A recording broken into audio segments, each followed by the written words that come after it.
Sa kalawakan, may isang kakaibang mundo na matagal nang kinagigiliwan ng mga siyentipiko dahil posible raw itong maging isang planetang may napakaraming diamante at ang planetang ito ay tinatawag na 55 Cancri.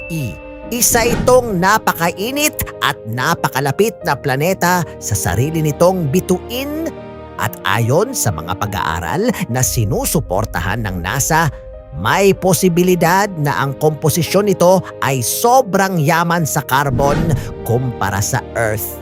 Dahil mas malaki at mas mabigat ito kaysa sa ating planeta, napakataas ng pressure sa loob nito at sa ganitong kondisyon, ang ordinaryong carbon ay pwedeng magbago at maging malakristal na anyo na kahawig ng diamante. Ang temperatura sa ibabaw nito ay maaaring umabot sa mahigit 2,000 degrees Celsius.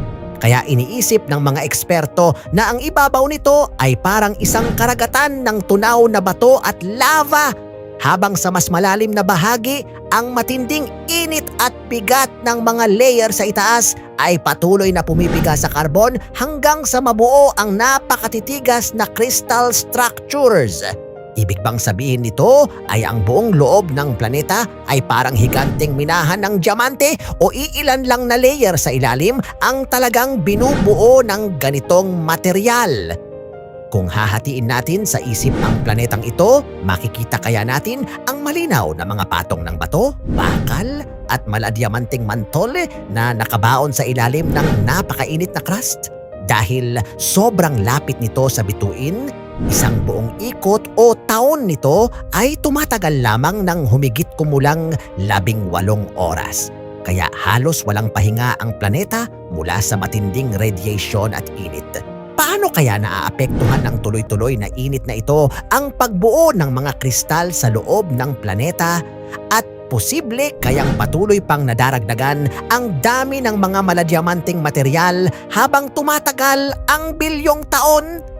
Kung sakaling magkaroon ng teknolohiya ang tao para makalapit sa ganitong mundo, kaya-kaya nating kumuha ng sample mula sa ilalim ng ibabaw nito o matutunaw muna ang kahit anong kagamitan bago pa makarating sa tunay na pinagmumula ng mga kristal?